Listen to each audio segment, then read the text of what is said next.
ñi ngi massawu ñi nga xam ne seeni njaboot dem nañ ci di massawu ñi nga xam ne seeni alal moo ci yàqu. et encore ma waxaale sénégalais yi nga xam ne ñi ngi nekk ci rajo yeeg télé yi fu ne di kaas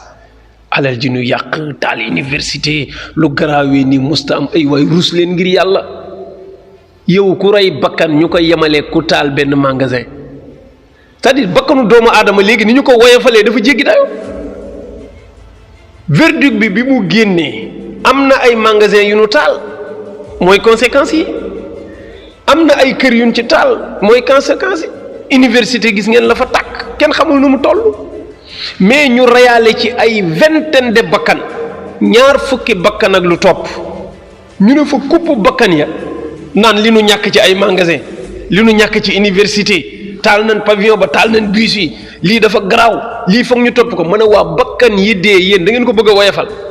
débat yi sax doo ci dégg bakkan yi faatu alal ji rek te yonent sallallahu alayhi wasallam wax ni la zawalu dunya ahwanu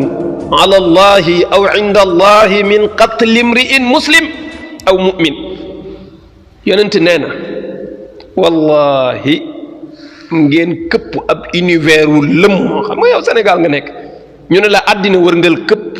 yonent nee na nga moñoxe ko taal ko ba mu jeex moo gën a oyof ci yàlla nga reyal ko benn bakkan la tàkk université li tàkk ci mbedd mi kenn waxul daa war a tàkk mais dañ ne loolu tàkk lu mu rëy benn bakkan bu ñu faat moo ko gën a rëy kon bu ñu namee traqué ñi yàq alal ba fi ñiy faati bakkan loolu du ak njub nañu waxante dëgg nañu def enquête ci ñi faat bakkan yi comme ni ñuy defee enquête di jàpp ñin wax nañoo yàq alal wala léegi alal dafa bëgg ëpp doole doomu aadama fii ci dëkk bi c'est-à-dire comme léegi bakkanu nit moom sagar la quoi.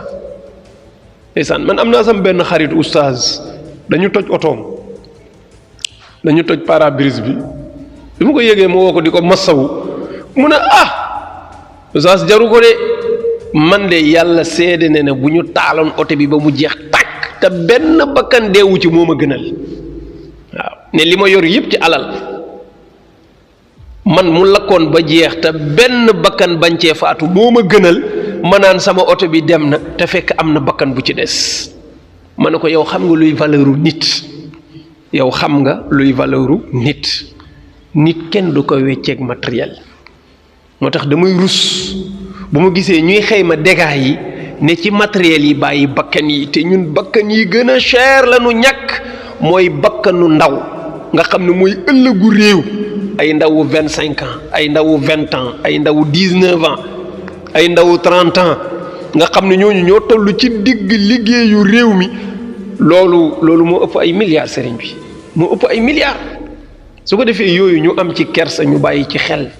ñu xam ne li nu ñàkk ci ay bakkan bu dee mënuñ ko exposer di ko xayma di ko mettitlu nañu rusa nekk ci ay matériel di xayma dama ne loolu tekkiwul ne dañu wax ne matériel yi dañ ko war a lakk mais li muy tegtale mooy dañoo bëgg a jël alal teg ko ci kaw nit te loolu jaaduwul alal jaamu nit la